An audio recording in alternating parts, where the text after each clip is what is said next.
Buenos días. Buen día, ¿cómo le va? Buenos días a todos, a todas.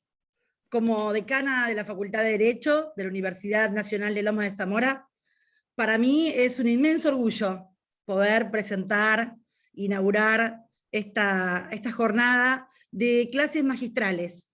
Clases magistrales que se hacen hoy en honor a un docente, a un querido amigo y colega de todos los que estamos hoy acá, que es el doctor Alberto Biglieri, y para todos conocido como Nacho, nuestro querido Nacho. Y hoy lo hacemos en presencia de distinguidos profesores de la facultad y en presencia de un gran maestro del derecho, como es el doctor Tomás Hutchinson, y muy querido docente de nuestra casa de estudios. De modo que celebrar la trayectoria de un profesor en un ámbito académico es inmensamente importante. Y recién estaba acá en la facultad y digo, ya pasaron 25 años, que es un poco lo que estamos celebrando y de lo que queremos hablar hoy acá. Y veo que hay un montón de profes de la facultad, y cada uno de ustedes sabe muy bien el esfuerzo, la labor, toda la actividad que se celebra desde el inicio de una cátedra, en la continuidad de una cátedra, y hablar de 25 años es muchísimo. Es un periodo de tiempo que habla de una maduración y de un proceso de institucionalización y de crecimiento y de riqueza académica, tiempo en el cual los adjuntos se van formando, los auxiliares docentes se han formado y son también un poco los adjuntos de hoy. Y recuerdo ese momento, y recién estaba acá en la facultad haciendo un poco de memoria, y tenía acá el acto administrativo que puso a Nacho en ese cargo, que fue un acto administrativo del 29 de marzo del año 1996, es una resolución de Consejo Académico, la número 14, y es una pieza que estaba recién observando, y hablar de ese momento que viví, que lo acompañé, y vi el surgimiento de la cátedra, y encontrarme hoy con una cátedra que, a pesar del paso del tiempo, del cambio del plan de estudios, de la nueva denominación curricular que le hemos dado ahora a instituciones de derecho administrativo, cuando antes la llamábamos Administrativo 1, y la importancia de que durante todo este tiempo la cátedra haya crecido y sea lo que es hoy, y en especial a su titular, que ha sabido conducir y ha sabido llevar adelante la cátedra. Durante todos estos años hemos presenciado un sinfín de actividades académicas que la cátedra ha organizado, docentes del extranjero, docentes de otras casas de estudios de nuestro país que nos han visitado. Y hoy las circunstancias de la pandemia hacen que tengamos que realizar este evento de modo virtual. Y recién justamente conversábamos con el maestro Hutchinson acerca un poco de las bondades y desaciertos de este sistema. Todos estamos realmente cansados un poco de esta virtualidad, del enorme esfuerzo que han hecho. Yo sé que desde el primer día de marzo 2020 nos comprometimos y dimos lo mejor de cada uno de nosotros. Y sé que esta cátedra también, en todos estos años, ha dado, estos 2 años casi de pandemia y de virtualización de la enseñanza, han dado cada uno de ustedes, el cuerpo docente, lo mejor de cada uno de ustedes. Así que celebrar, felicitar a todo el equipo de cátedra y también a los estudiantes, porque sin los estudiantes no tendríamos razón de ser, razón de existir. Y hoy estamos también celebrando que estamos en la era del conocimiento, en donde la importancia de acceder al conocimiento es un eje central, y es uno de los temas que desde la universidad, como institución productora de conocimiento, no podemos dejar de ninguna manera de lado. Hacerlo hoy en una universidad pública, gratuita, inclusiva, de nuestro querido conurbano, en donde, bueno, esta cátedra ha madurado y ha tenido su espacio, y lo sigue teniendo, por supuesto. Así que felicitar al doctor Alberto Biglieri, a mi querido amigo Nacho, a todo su equipo de cátedra, a los estudiantes que hoy nos acompañan, y fundamentalmente al maestro y nuestro querido profesor Tomás Hutchinson, que hoy va a dar una clase magistral referida a la responsabilidad del Estado. Pero ahora le voy a ceder la palabra a nuestro homenajeado. Alberto, todo tuyo. Gracias, decana. María Fernanda Vázquez, Fernanda. Gracias, profesor, por participar de este... Cuando uno le empieza a hacer homenaje debe ser que está viejo, pero voy a tomar otro abordaje que es un pequeñísimo resumen de lo que significan estos 25 años en la transformación del derecho público y cómo nos conocimos. La Universidad Nacional de Loma de Zamora para mí ha terminado teniendo el rol para el que nació, que es marcar hitos en la historia del derecho, y especialmente en las cuestiones de derecho público, lo que fue la reforma del plan de estudios de 1985, las reformas posteriores que fueron ayornando un plan de estudios y preparando un abogado en integralidad, con un conocimiento de todas las materias a partir de la comprensión que hizo las distintas conducciones, especialmente la que hoy ejerce Fernanda Vázquez en el decanato de la universidad. Esa comprensión hace que nos hayamos conectado, un poco a veces por azar, otras veces por búsquedas, con los grandes maestros del derecho de las distintas materias, y esta relación que tengo con Hutchinson, que para mí me honra cada vez que me dedica un minuto de su tiempo. Ahora lo voy a presentar sin una necesidad de CV, porque no hace falta, cada uno de sus libros hablan por sí solos. Me hace recordar que por ahí veo a Martín Calleja, titular de nuestra cátedra de transporte actualmente, ¿no? Que antes era navegación, que fue un poco el celestino, me dijo alguna vez, no tengas vergüenza, acercate, y ahí me lo presentó una vez a Hutchinson, y ahí nació esta hermosa relación que tenemos. Veo a todos los adjuntos de mi cátedra, no los nombro para no perder tiempo, gracias a todos, siempre me están acompañando. Veo también al profesor Tristán Rodríguez, al director del Instituto de Derecho Administrativo del Colegio de Abogados, a Lalo García Rajo. Bueno, nada, me siento excelentemente acompañado y muy agradecido. Lo veo al Pájaro Gámez, que atravesó esta pandemia durante muchos meses muy enfermo, me pone muy feliz verte, Gabriel. Y bueno, no voy a perder tanto tiempo en todos, porque a todos los aprecio mucho. Ya dije, en mi cátedra, hoy somos todos un poco homenajeados. Creo que hemos cumplido con las expectativas, éramos muy jóvenes. Fernanda era consejera estudiantil, ella llegó a la máxima conducción de nuestra unidad académica, también a partir de concursos ordinarios, de procesos ordinarios, ¿no? Esa palabra que en general parece peyorativa y para nosotros es tan valiosa, ser ordinario de una universidad nacional, o sea, haber obtenido tu cátedra, tu cargo por concurso, y en muchos de esos concursos fue en algún momento jurado Hutchinson, y luego, como lo veremos a la tarde, también Casañi. Para decir dos palabras y no perder la idea de esta jornada, que yo les agradezco a los chicos de la cátedra que la impulsaron, y a vos, Fernanda, porque me parece que a veces, no sé si es un merecido homenaje, es un recordatorio de que vamos marcando pautas en nuestra unidad académica, y creo yo que, como dije, lo de derecho público se ha exportado a partir de nuestra producción científica, la producción académica, de la revista que tiene la facultad, de los espacios que van ocupando nuestros graduados, que en definitiva son la razón de ser y de existir de la universidad. No hay universidad si no hay alumnos. Puede ser que los docentes somos indispensables cuando empieza, pero para que nazca, para que arranque una universidad, tiene que haber alumnos. Así que hoy es una clase más, la clase final del cuatrimestre, de este cuatrimestre virtual. Dios quiera que no lo tengamos más así.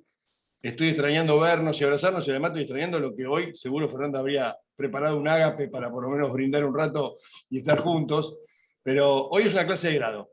Le pedimos a Hutchinson que prepare responsabilidad de Estado, como si él tuviera que estudiar algo, pero le dijimos, por favor, profe, prepárenos esto, que en unos minutos nos vamos a dirigir con los alumnos y con los demás docentes de la cátedra que nos están acompañando. También lo vi por ahí a Nacho López de la Universidad Nacional de La Plata. Muchísimas gracias, Nacho, por estar. Digo responsabilidad de Estado y digo Tomás Hutchinson. Tomás Hutchinson, dos renglones del currículum de los más nuevos, porque con toda su vasta trayectoria, como dije, solamente con presentar la biblioteca que uno podría rellenar y coleccionar con sus libros, y como digo, cada vez que me escuchan en las municipalidades, en las provincias, todos tenemos todos los que hacemos dictámenes, todos los que trabajamos cerca de la administración pública, tenemos como libro de cabecera la ley comentada o el reglamento comentado por él. Es como tener la Biblia y tenés la edición de Hutchinson de la Ley Nacional o del reglamento comentado. Y es profesor emérito de la Universidad Nacional de Buenos Aires, fue uno de los homenajeados en los 200 años de la Universidad de Buenos Aires, lo han visto también con ese sistema de protocolos que nos permitió disfrutar una fiesta increíble, que la pude seguir por TV, no lo pude acompañar por eso, estos hechos de protocolo, así que ha obtenido el máximo rango, que además, en la exigencia del Estatuto de la Universidad de Buenos Aires, es una elección por unanimidad, que así lo han reconocido sus pares. Y finalmente, cuando uno siempre piensa en él como la justicia, como la doctrina, como todo lo que tiene que ver con la vida del derecho, le toca ir coronando esa trayectoria que tiene, haber sido ministro de la Corte en Tierra del Fuego, camarista federal, bueno, toda su larga trayectoria judicial. Ahora es parlamentario del Mercosur, en representación de la República Argentina. Así que bueno, no pierdo más tiempo porque es más interesante escucharlo a él, y especialmente para los chicos. Disfruten esta clase, presten atención. La posibilidad de tener docentes de esta categoría, como él fue titular en la Universidad Nacional de Zamora, la cátedra que hoy continúa Victoria Lorenz, por la lógica de los recambios que vamos haciendo, también brilló y ha generado, como creo que en estos 25 años podemos decir con Fernanda, que nos sentimos satisfechos, hemos hecho una escuela a partir de las cátedras que generan los nuevos titulares y generan el recambio docente para estar más cerca de la actualización pedagógica que a todos nos hace falta.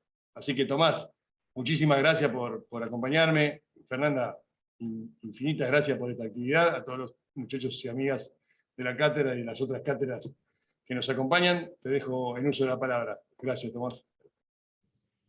No, al contrario, gracias por haberte conocido, digamos, por haber sido finalmente todos esos viajes que hacíamos cuando empezó el código contencioso de la provincia, a tantos lugares de la provincia. Si hubiera habido esto, no hubiéramos viajado tanto. Pero bueno, la verdad que un gusto haberte conocido, y hablaste de Callejas, que acá lo veo. Yo te conocí a vos a partir de Callejas. ¿Cómo lo conocí a Callejas? Yo lo conocí en un stand de Aerolíneas Argentinas. Él viajaba a Tierra del Fuego, que había una jornada, y yo era el presidente, tenía que inaugurar la jornada. Pero yo estaba tomando acá examen a los que querían ser jueces de la ciudad. Y nos atrasamos un poco, y por cierto, a mí en Aerolíneas me conocían porque viajaba toda la semana de ida y de vuelta.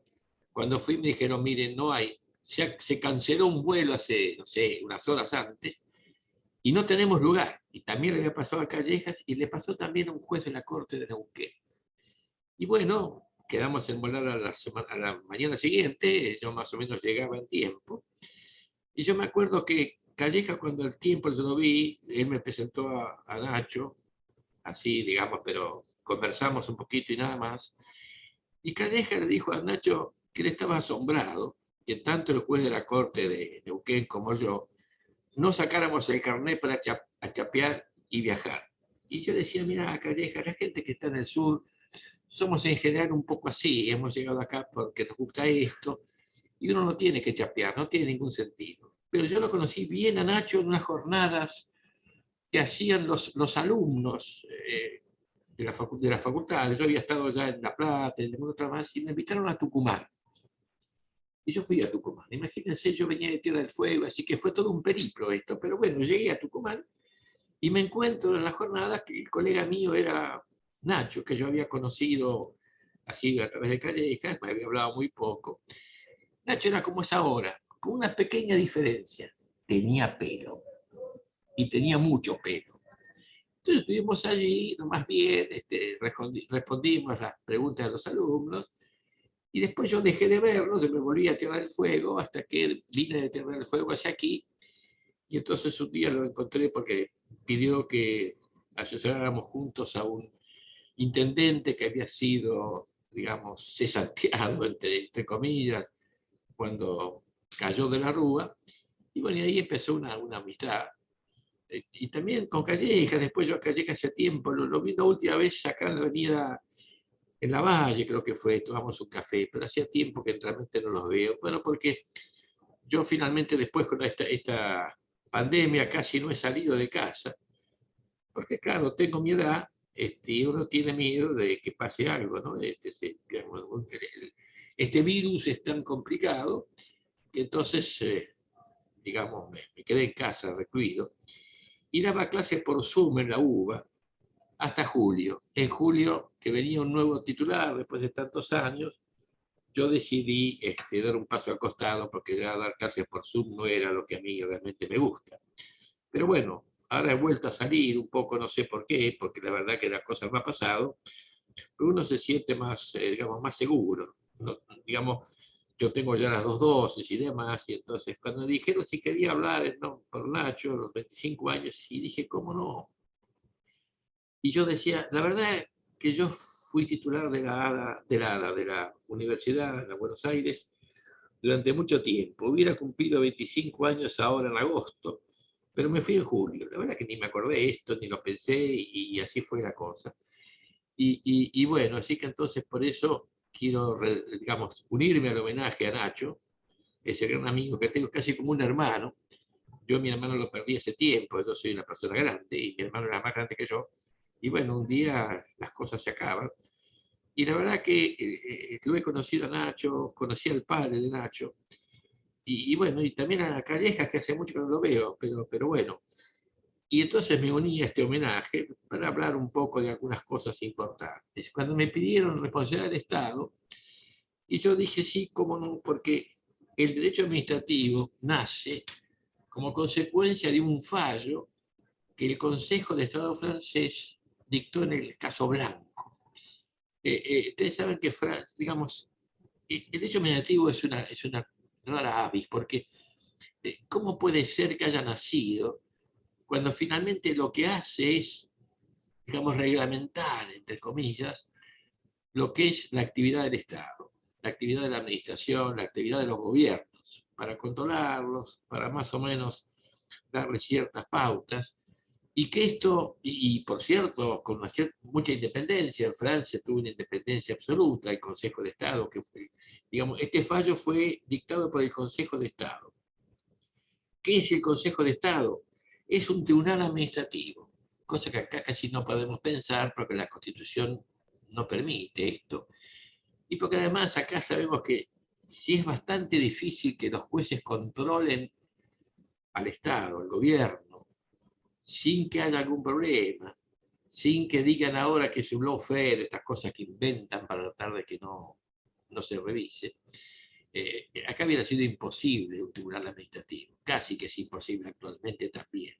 Y además está por eso la instancia judicial posterior. Allá el Consejo de Estado no solo que dictamina para el gobierno, sino que además después lo controla. Lo controla por funcionarios que tienen una total independencia. Digamos, en Francia, yo no soy un admirador del sistema francés. En todo caso de la francesa, pero ya a esta altura de mi vida, solamente uno es como cuando va a almorzar, mira un montón de cosas que no puede comer. Lo mismo pasa así. Así que, pero Francia fue realmente el eje de todo esto, y acá después le dimos una, como decía Fiorini, nuestro derecho administrativo es una mezcla del francés, del americano, de que nosotros no lo cumplimos, pero más o menos la cosa ha ido funcionando adecuadamente bien. Y todavía no sé cómo están las jurisprudencias ahora, porque yo casi ya no leo más esto, pero creo que también ha habido actuaciones importantes controlando un poco al Ejecutivo. Entonces el caso Blanco nace como consecuencia de la responsabilidad que se le indicó al Estado por un accidente que tuvo una niña en la calle. Hasta entonces esto era, digamos, controlado, delimitado y decidido por lo que era la justicia civil. Entonces con esto da unas pautas muy distintas al Consejo de Estado. Más vale, empieza a hablar lo que es el derecho administrativo en Francia, y a partir de allí la jurisprudencia del Consejo de Estado ha sido realmente maravillosa.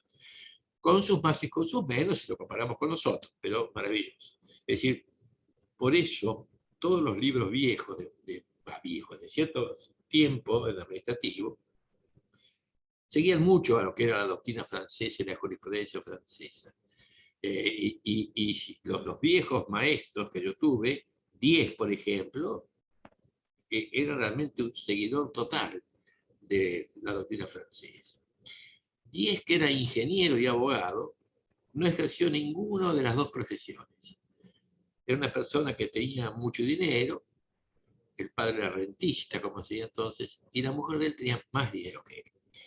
Hasta el punto que yo recuerdo que en el 78, cuando el Mundial de Fútbol, yo estaba trabajando con él en un libro que después pudimos editar, y entonces él se ausentó a firmar, me dijo, vamos a firmar una escritura de venta de un campo muy cerca de Mercedes, entre Mercedes y Luján, por esa zona.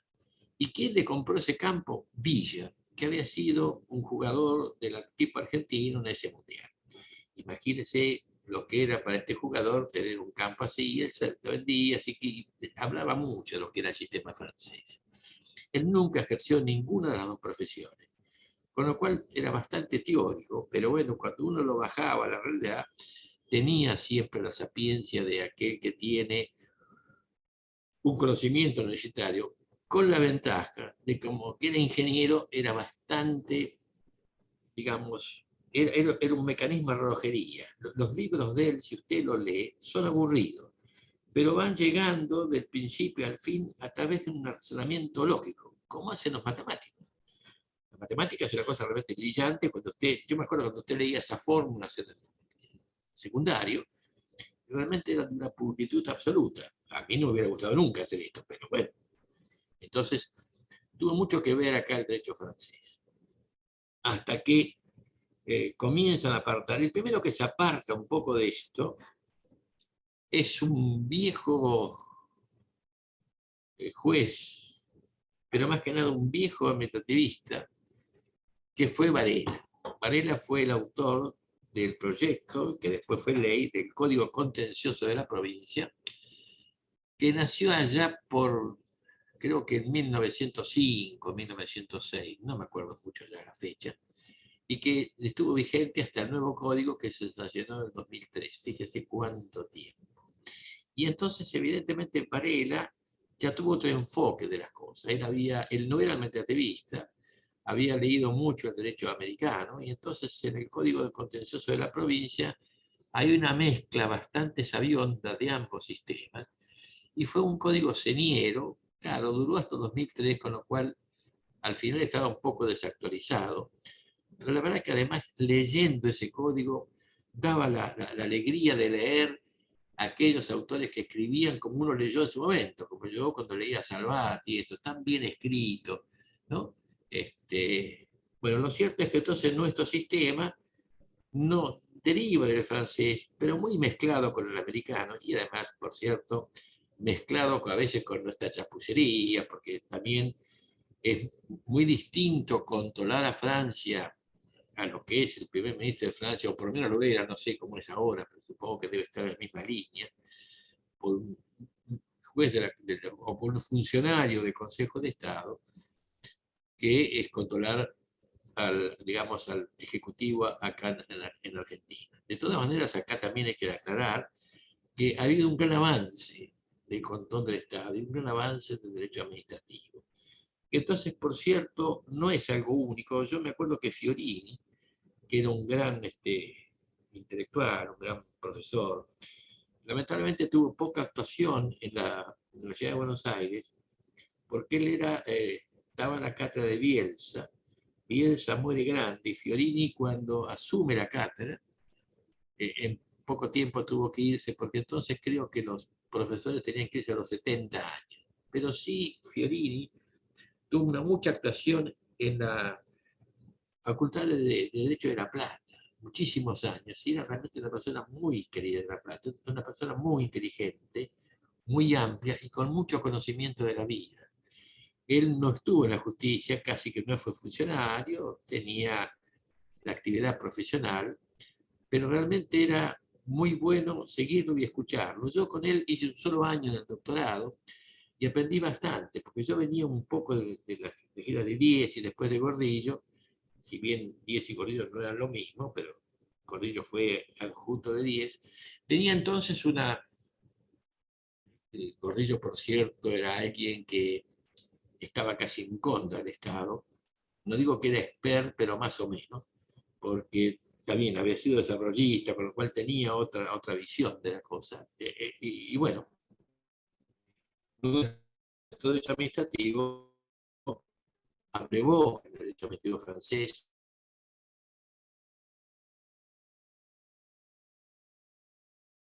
Es decir, derribó los principios que surgieron de lo que era el derecho americano. Nuestra constitución derivaba del Estado, que acá no fue siempre igual. Yo que estoy dedicado a esto de hace mucho tiempo, digamos, años de 2000, como ayudante. Y bueno, y todo lo que cambió, porque no siempre fue lo mismo, ¿no? Es decir, uno enseñaba ciertas bases, ciertos principios, ¿no es cierto? Y yo estuve, no siempre sin correr algún riesgo al Estado. Aunque la verdad es que los jueces han sido en ese sentido bastante particulares y durante muy pocas veces el control fue un poco menos que cuando había democracia. Esto cambia sin duda alguna en el 83 con Alfonsín. Yo no fui alfonsinista, yo no soy radical ni lo quiero ser. Como se acuerda, este era el coro que cantaban las buenamozas en una zarzuela que creo que era la del Soto del Parral. Yo no soy buena moza ni lo quiero ser, porque las buenas mozas se echan a perder. Este era el canto. Y bueno, pero con el tiempo, ¿y por qué no lo seguía Alfonsín? Porque yo lo conocía a Balbín en la provincia, no es que lo seguía, pero yo pasaba para comer, después de terminar la mañana la corte, para después volver, y él estaba en su casa tomando sol, ahí en la vereda, sentado, muy amable, todo el mundo lo saludaba, y alguna vez conversamos de alguna cosa. Y hubo una frase que él dijo en esas circunstancias, que estaba con 3 personas más, que supongo que eran correligionarios, que yo me quedé pensando en esto, y entonces no lo voté a Alfonsín, pero sí voté a alguien que venía del radicalismo, hasta la división que hubo en ese momento, y si bien tuvo otro nombre en su partido, era alguien que para mí, de aquella época, fue el mejor gobernador de la provincia de Buenos Aires. Primero, nació en la provincia de Buenos Aires y vivía en la provincia, cosa que es muy importante. Y fíjese cómo son las cosas. El otro día yo tuve que hablar acá, digamos, por los 25 años de la constitución de la ciudad de Buenos Aires. Y esto lo iba a decir, y después dije, no lo voy a decir porque van a creer que estoy criticando la constitución de la ciudad. No, pero ¿cómo es la constitución? ¿Cómo es en provincia? Yo nací en provincia, nací en la ciudad más antigua de la provincia, que todo el mundo cree es Dolores, no, ¿qué Dolores? Yo soy de la Pampa Gringa, o sea, de aquella gente que vino del exterior y hizo toda su vida acá, y eran inmigrantes. Mis abuelos eran inmigrantes suizos, cuando Suiza era una nación muy pobre, y entonces venían acá y se afincaron en Varadero. Varadero fue fundada en 1615 por Hernando Arias de Saavedra, y por cierto era la ciudad más importante de esa zona. Ahora medio ha sido desplazado, que más que nada dice, yo soy de San Pedro. ¿Pero y qué es San Pedro? Un pueblucho ubicado entre Varadero y Rosario. Pero bueno, no voy a entrar en estas cosas. Lo cierto es que yo nací en la provincia, vivía en la provincia, desde que me casé y después yo quedé viudo. Mi mujer me llevó a la provincia, porque bueno, las mujeres nos llevan siempre al lugar donde ellas viven, ¿no? Y entonces estaba en la provincia, pero claro, estaba en Tierra del Fuego en la justicia. Con lo cual un día, un secretario de Justicia de la provincia, cuando se creaba el contencioso, me dijo, ¿no querés venir al contencioso? Le dije, mira, no puedo. ¿Cómo no podés? Digo, no, porque yo nací en provincia, hice casi toda mi carrera judicial en la provincia, vivo en la provincia, pero no puede ser juez. ¿Por qué? Porque mi residencia está en Tierra del Fuego. El Código Civil decía entonces que la residencia era donde el funcionario ejercía su función. Y me dijo, ¿cómo pues? Y eso dice la Constitución Nueva de Provincia del 94, dice esto. Ahora fíjate vos, le decía, y me adelanté a su tiempo. Digo, si alguien nace en la provincia, a la semana se va afuera, se va al interior, suponete se va a Jujuy, y después puede ser gobernador y puede ser legislador, porque nació en provincia, no le exigen residencia. Ahora, ¿quién requiere más residencia? ¿El político que tiene que conocer lo que pasa en ese momento? ¿O el juez que aplica el Código Civil que se aplica allá en La Quiaca, en Tierra del Fuego, el mismo Código Civil, el mismo Código Penal, pero bueno, los políticos son así, piensan en sus cosas y no en qué es lo demás. O sea, yo no podía ser juez de la provincia. No me quejo de esto, quiero decir cómo son las cosas y cómo los políticos tanto influyen y a veces malamente en esto. Y yo no quise decirlo, pero pensaba, no pudo ser, tampoco debe haber querido, jueza de la ciudad Gamermacher de Carlucci, que debe ser una de las mejores juristas que tiene el país, o que tenía, no sé cómo está, supongo que está viva, hace tiempo que no la veo, pero es, ¿por qué? Por estas cosas que están copiadas de lo que era la Constitución de 1853. Pero bueno, entonces para ir de acá a La Quiaca se iba en carreta, o se iba en diligencia. Era muy distinto la exigencia de estas cosas, pero bueno, los legisladores no quieren cambiar las cosas que quizás se tuvieron bien en su momento, pero pudo hacer. Entonces, lo cierto es que yo empecé administrativo, me gastaba mucho esta materia, y la enseñé durante muchos años. Y entonces cuando me dijeron de Bigley, dije, pero ¿cómo no voy a hablar de esto? Hace 25 años que Nacho está como titular, y la verdad que es todo un periodo muy importante, y yo sé cómo se ha dedicado Nacho a este. Y yo le decía hoy a mi mujer, yo me volví a casar después de quedar viudo, el hombre tropieza 2 veces con la misma piedra, dice, no, no es mi caso, al contrario, tuve 2 mujeres excepcionales. O tuvo una y la que está ahora, por cierto. Y entonces uno dice, sí, ¿cómo no voy a ir a esto? ¿Cómo no voy a hablar de esto? Por más que, y le dije a mi mujer cuando dije, mira, hablo por los 25 años de Nacho.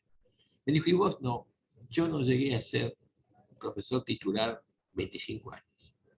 Lo hubiera cumplido ahora, pero hablamos de la facultad, vino un nuevo titular que solamente puede dar clase hasta junio porque cumple la edad, y entonces me retiré. Pero no me quejo, tuve mucho tiempo, yo fui como 50 años más profesor de la facultad de la UBA y esto. Pero hablemos del tema que estamos que hablar y de Nacho. Nacho, yo entonces lo fui conociendo allá en Tucumán, después lo traté mucho más, y cuando se sanciona el nuevo código contencioso y comienza la justicia contenciosa, estábamos los dos en el CIJUSO, que era una especie académica, un ente académico del Colegio de Abogados de Provincia. Y viajamos muchísimo tratando de explicar qué era el nuevo código. Y yo le decía, mira Nacho, cuánta gente que hay hoy, uno viene, qué importante que es esto. Cuando yo antes iba a dar una conferencia a Junín, había 5 personas, a lo sumo.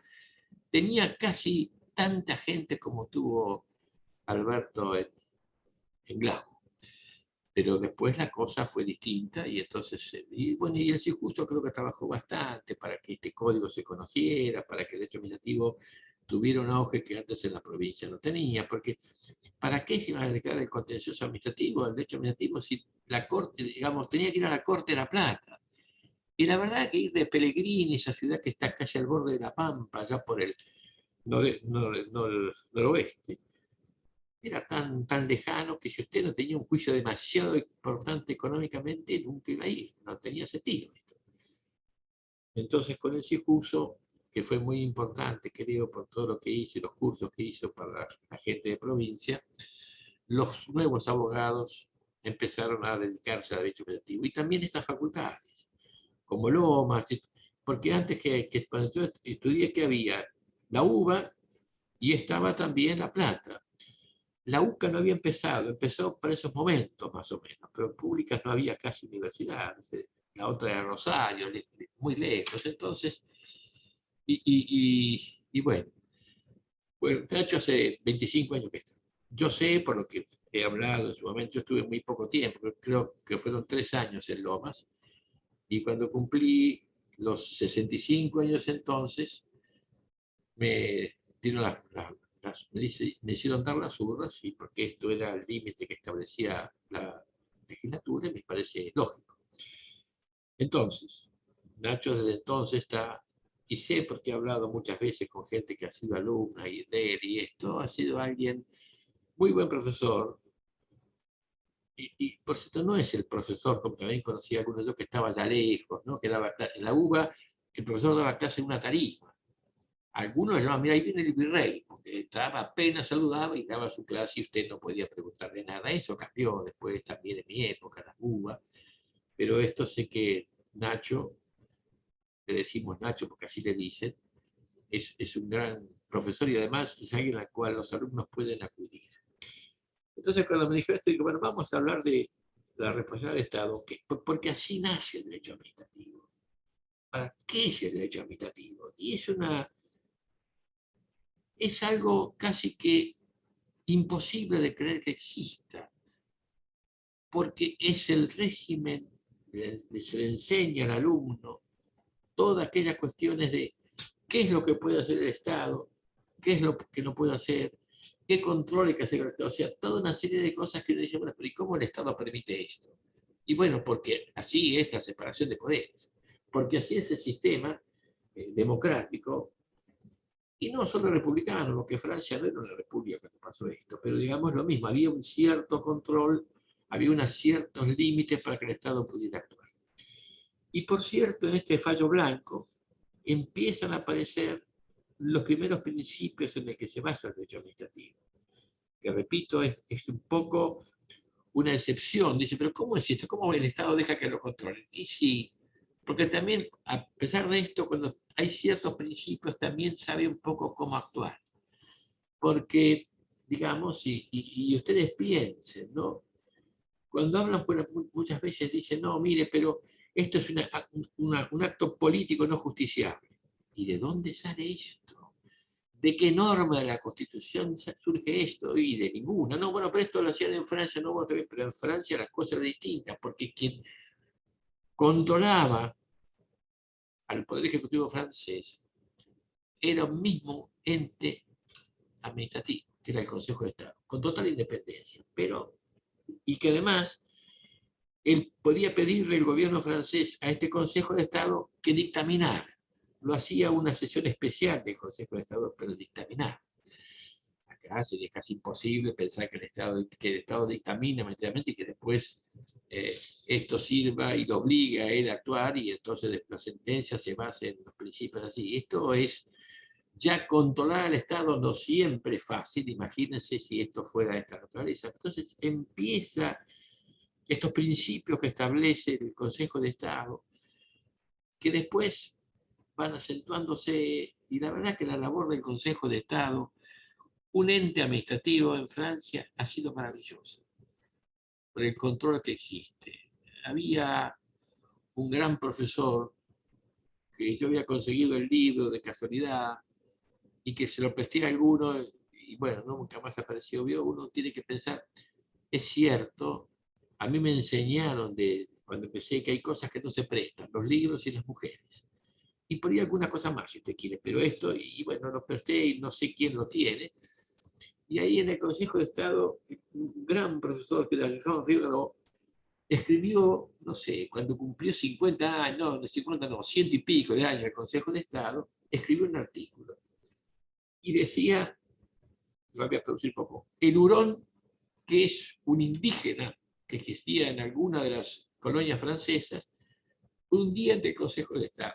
Y empieza a preguntarle a estos grandes maestros, a ver, ¿por qué no controlan esto? Y no, mire, pero nosotros no somos un artículo primitivo y qué sé yo, o sea, empezó a señalar aquellas cosas que el Consejo de Estado había eludido tratar. Y uno era esta actividad política no justiciable. Pero esto porque uno se basa un poco en esto, pero hay un gran fallo donde un juez de la Corte, quedó solo, decía y da un argumentos bastante posibles y buenos para decir, mire, esto es un principio que no existe en nuestra legislación, en nuestra Constitución. Y da muchas pautas importantes, aunque ya yo ni me acuerdo, porque lo leí de casualidad hace mucho. ¿Y cuándo actuó? Y acá le pido disculpas a Nacho y a los demás. Él falla en disidencia. En el fallo Cuyen, Llerena contra Cuyen o Cuyen contra Llerena, no me acuerdo. ¿Quién era digamos, el actor? Había sido un gobernador de la provincia de Santa Fe.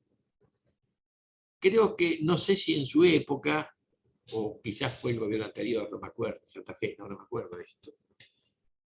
En 1921 se dicta una constitución en la provincia de Santa Fe, con mucha preponderancia de lo que era entonces el Partido Demócrata Progresista, que era un partido nacional, un partido liberal, liberal pero progresista, es decir, ¿cómo son los liberales? Porque acá lo que ocurre es que se confunde al liberal con el conservador.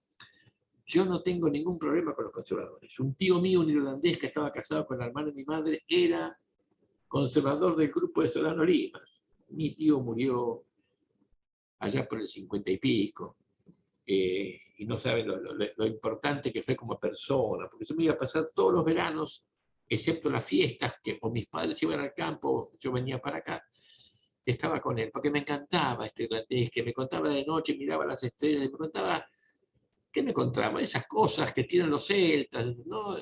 Mentiras seguramente, pero eran unos cuentos tan lindos. Y una persona tan amplia realmente, a pesar de que fuera irlandés. Y, por cierto, muy divertido. Le encantaba tomar también, pero era de buena bebida. Porque veo que hay gente de mala bebida. Algunos toman y le hace muy mal y otros toman y son tipos fantásticos. Es preferible estar con ellos porque están alegres y divertidos. Y bueno, es un poco también lo que suele ocurrir, ¿no? Usted lee algún autor jurídico y uno dice, este es de mala lectura. Ha leído mucho, pero no entendió nada, lo que sea. Entonces, bueno, esto era así. Y Varela, que fue el que votó en disidencia, dijo, pero ¿cómo no va a poder ser, cómo no va a estar legitimado el gobernador a quien no interviene? Y esto uno dice, pero es lógico, parece lo más lógico esto. No, mire, no es justiciable esto. Pero mire, me ha intervenido la provincia, yo fui elegido democráticamente, no le importa. Yo no estoy criticando que a Irigoyen haya hecho esto, no digo nada, no sé cómo, yo leí los fundamentos, no sé bien cómo fueron las cosas. Esa constitución del 21 nunca entró en vigencia en Santa Fe, y bueno, Santa Fe tiene todavía la vieja constitución que sancionó, creo que Silvestre Beñiz, que fue un gobernador frondicista, un gran gobernador, que fue uno de los que hizo además, o empezó el túnel bajo el río Paraná, que unió a Entre Ríos con Santa Fe. Pero lo cierto es que esto es algo casi inentendible, que haya algo que no se puede controlar porque es político. Mire, si es político, en todo caso, es discrecional. Y los que hacemos administrativos sabemos que las cuestiones discrecionales no es que no se controlan, por cierto que se controlan, pero es hasta cierto punto. O sea, yo puedo controlar si el control que se hace en la administración es un control de juridicidad. Y no digo de legalidad, aunque todos escribimos en su momento sobre esto, pero claro, lo que pasa es que legalidad, el principio de legalidad, venía de Francia, y en Francia no había constitución, entonces lo que primaba era la ley, la última ley derogaba la anterior.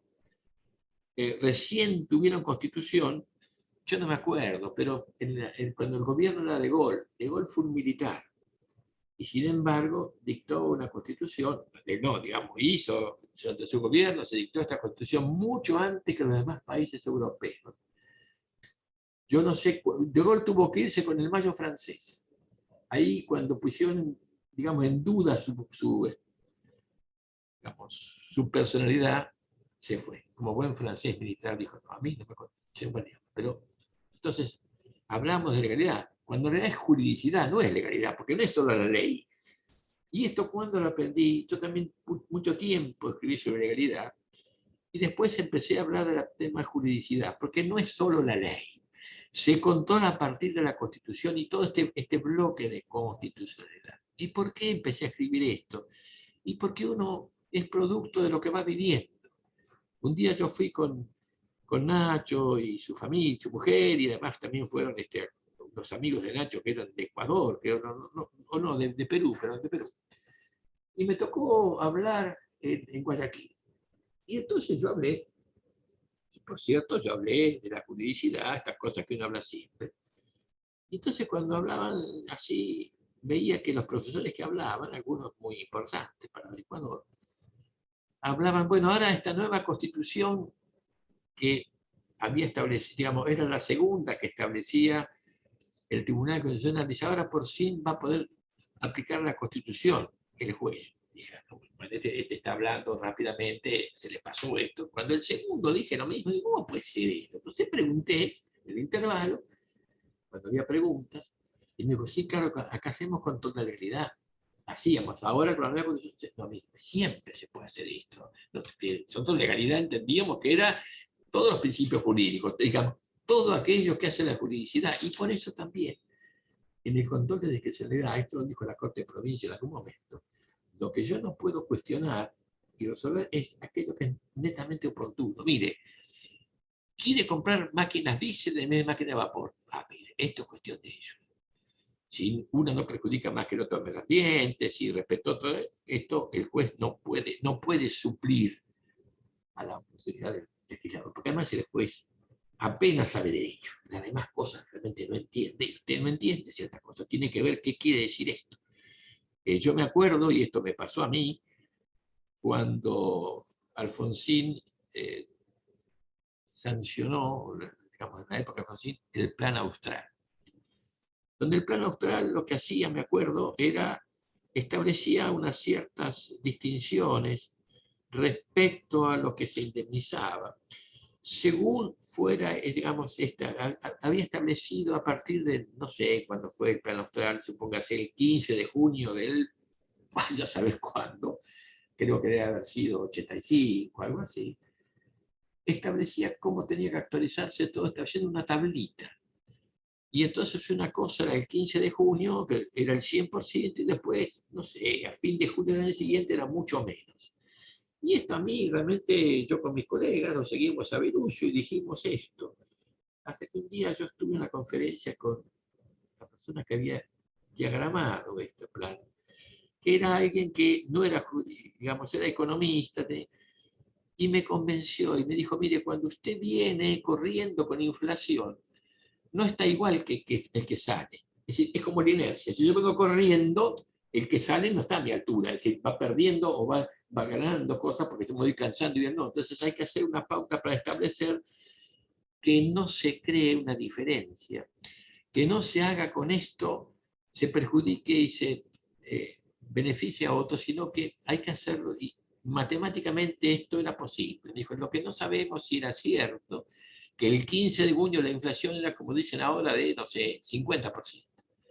Si la verdad que era 55, entonces está mal. Pero si esto está bien, hay que demostrar esto en todo caso, lo más es correcto. Y la verdad, que él, yo estaba dando clase en la UAD, un día daba clase los sábados, me encontré con un matemático financiero, entonces le pregunté, me dijo, sí, es correcto. Y me dice, entonces yo la última fallo, porque ya no había más, yo dije, me equivoqué.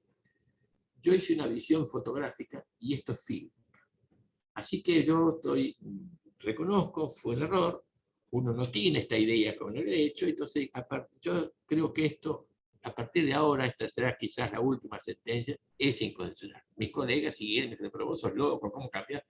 Dije, mira, es que me explicaron y yo entendí esto. Entonces, evidentemente, no se puede controlar la oportunidad, sino en aquella oportunidad que está violando de alguna manera la juridicidad. Con esto, y no dice esto Valera, pero es más o menos con esa idea, que me parece que esta actitud o esta conducta políticamente irrevisible no tiene nada que ver. Porque además yo digo, si yo soy juez y estoy en esa entrada y viene uno con el expediente y me dice, mire, acá está esto, no me lo diga. Yo sé que es irrevisible porque no, hay que revisarlo. ¿Cómo puede saber el juez si está bien jurídicamente o no si no lo revisa? Con lo cual ya es falso el principio. No es que sea jurídicamente irrevisible. No, en todo caso es revisible y uno dice, no, mire, pero si yo fallo el fondo con esto, estoy decidiendo una cuestión por oportunidad. Y yo de oportunidad como juez no conozco absolutamente nada. Y entonces me parece que cuando empieza con esto, la cuestión hay que cambiar un poco esto. Por eso ya no hablamos de legalidad, sino de juridicidad. Mire, esto no tiene que afectar a la juridicidad. Y en la juridicidad también va lo discrecional, que está violando aquellos parámetros que exceden lo discrecional. Que exceden aquellos que uno dice, bueno, está bien, esto es bueno, esto es malo, parece sí, no, yo no sé, mire, máquina a vapor, máquina diésel, mire, si no afecta al medio ambiente, si respetó el sistema de contratación y esto, y yo, a mí no me gustan las máquinas diésel, porque yo cuando era chico, que vivía en Paradelo, decía que era tan lindo ver el rápido que iba a Rosario, y cargaba nafta y sacaba humo. Eso los trenes diésel no lo tienen, y menos estos trenes eléctricos. Yo viajé en el AVE, es fantástico el AVE, pero no parece un tren, es otra cosa. Voy en avión, en rieles, no. Me gustaba ver las vacas en el campo de pasto, ver, quizás por mi edad, yo soy de otro tiempo, tengo otro ritmo, pero lo cierto entonces que, y en base a este principio que establece que estableció el Consejo de Estado y que después fue ampliando, y fíjese que no solo esto, sino eh, estableció muchas pautas que también lo hizo acá en la jurisprudencia contenciosa administrativa. Después, fíjense que, no me acuerdo el año, pero un poco antes que terminara el último mandato presidencial, es decir, jurídicamente hablando de Cristina, se sancionó una ley de responsabilidad del Estado, con sus más y con sus menos, pero fue una ley bastante criteriosa, porque si no, evidentemente, casi el Estado no podía hacer nada si no indemnizaba. Un poco aquella vieja frase de Uriu, pero para Francia, que acá los que metían contra el Estado decían, no, no, mire, el Estado hace, pero si hace, que indemnice. No, no, que indemnice cuando tiene que indemnizar. No siempre tiene que indemnizar. Yo no me olvido nunca, un día que yo di una charla, la última charla de unas jornadas que se hizo en varios días sobre responsabilidad del Estado. No sobre responsabilidad. Yo hablé de responsabilidad del Estado y había organizado este Congreso Lorenzetti cuando no estaba la justicia, por cierto. Y entonces me tocó hablar a mí y me dice, mire, yo soy juez acá en Trelew y tengo este problema. Resulta que esta calle se le puso en el medio unas plantas, entonces la calle es mano y contramano, entonces yo tenía tal cosa y entonces me hizo un juicio porque diciendo que entraba mucha menos gente a comprar porque tenía que dar por una vuelta a manzana y ¿cuál es la respuesta del Estado? No, bueno, no, pero vamos a ser sensatos. Se había terminado en ese momento la autopista La Plata, había un montón de comedores, de empresas, de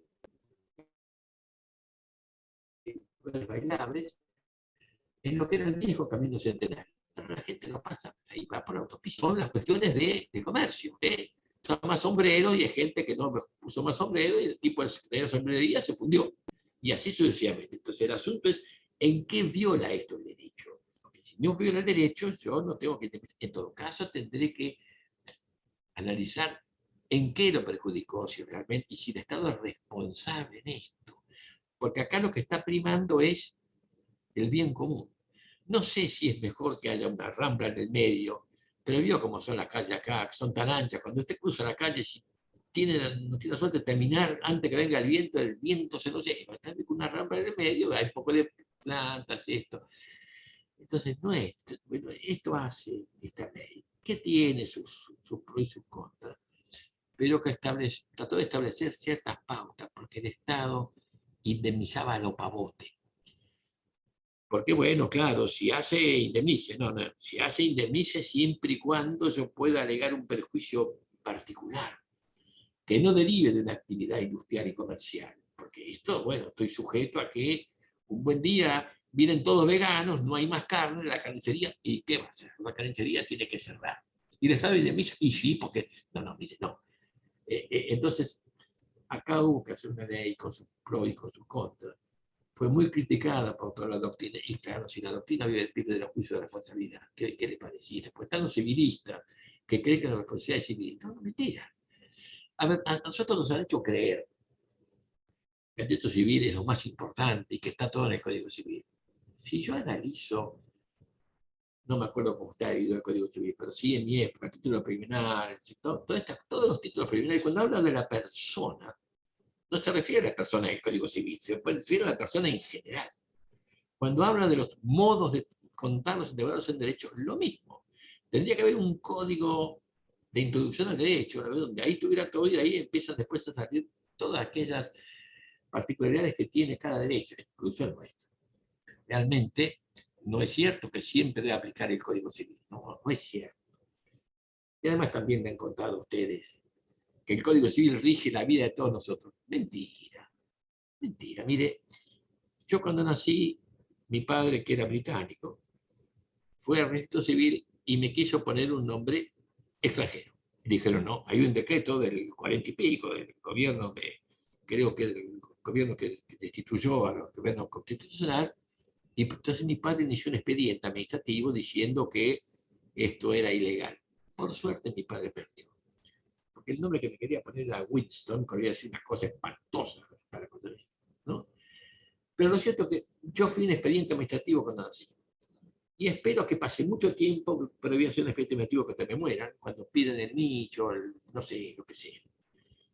Y después no tuve problemas civiles. Sí, claro, compré una casa, la vendí, instrumento público, pero la verdad no tuve ningún juicio civil, en absoluto. No había tenido ningún juicio penal. Tuve uno cuando fui presidente del Tribunal de Disciplina del Colegio Público de Abogados de la Capital, porque alguien cuestionó, diciendo que había cometido prevaricato, y fue de fácil defenderse. Mire, prevaricato es cuando interviene un ente estatal, este no es estatal. No se puede enterar de estas cosas, de este abogado. Pero bueno, si no, tampoco tuve ningún, digamos, tuve este juicio penal, lo tuvo todo el tribunal, pero no tuve problemas. Pero sí he tenido problemas administrativos. Y fíjense ustedes no sé cómo está la Universidad de Lomas, pero cuando uno venía de Capital, cruzaba un puente y después iba a la facultad. Y había caminos, todo el mundo iba con un camino de tierra y lo hizo todo plano. Todo. Esto es una sanción administrativa. Tendrían que haber sancionado esto. La sanción administrativa no es penal, no tiene nada que ver penal con administrativo. Y así puedo seguir con muchas cosas que yo no cumplo. Cruzo el semáforo en rojo, caminando, cruzo por la mitad de la calle. Estos son temas administrativos que están sancionados, aunque no se efectiviza. Entonces, civil sí, cuando nazco, cuando muera, alguna cosa, y nada más. Pero claro, los civilistas han hecho esto, toda una cosa, porque hay que acudir a ellos. Y entonces, no, mire, la responsabilidad administrativa del Estado es normalmente administrativa. Ojo, si es responsabilidad judicial, puede que sea también de proceso, de un problema de lo que es la Constitución y su aplicación. Pero es público, sin duda alguna que es de derecho público. Pero bueno, el derecho público no tiene todavía una cuña al buen origen, y acá entonces se nos va pasando al costado y todo es administrativo o penal. Porque también ahora todo es penal. Mire, lo penal es muy poco. Además yo me pregunto, ¿derecho penal es derecho? No, mire, son ciertas penas tarifadas con eximentes, agravantes y atenuantes. En Argentina, con eximentes y atenuantes. Nada más que eso. Y sin embargo hacen toda una bambolla con esto, porque claro, es tan aburrido el derecho penal que si no hacen esto, ¿qué van a hacer? No sé si sirvió esto que quise explicar. Este fue mi humilde homenaje a Nacho y sus 25 años.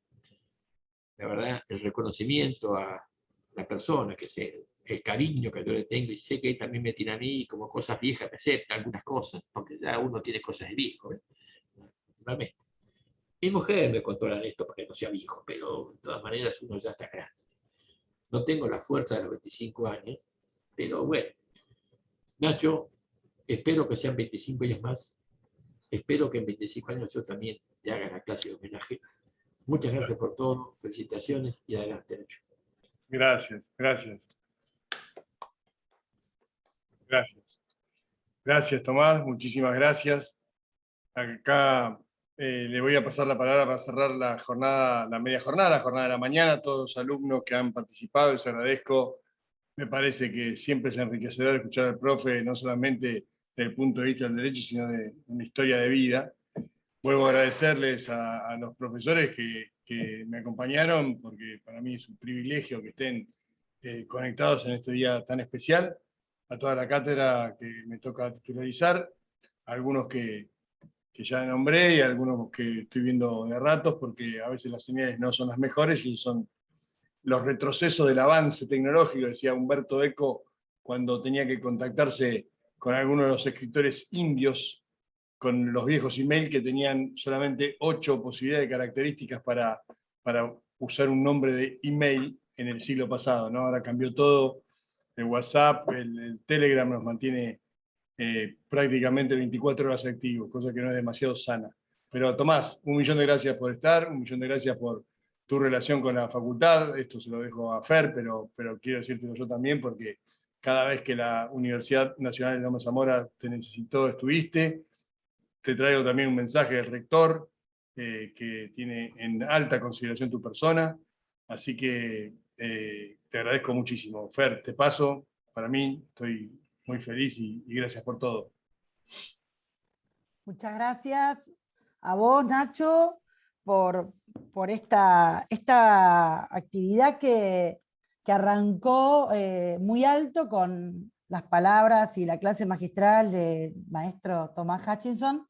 Y por supuesto, el saludo de nuestro rector, que recién justamente me mandaba un mensaje: no te olvides de saludar especialmente al profesor, y obviamente a vos, Nacho, que por supuesto estamos celebrando estos 25 años, y por supuesto convocar a quienes hoy nos acompañaron a nuestra actividad de la tarde, a la clase que se va a dar a las 17 horas, que va a estar Juan Carlos Casañe, y se va a referir a el principialismo y el neoconstitucionalismo. Así que los esperamos a todos, a todas, y nuevamente nuestro agradecimiento a nuestro invitado especial, al profesor Tomás Hutchinson. Muchas gracias a todos, a todas. Nos reencontramos en un ratito.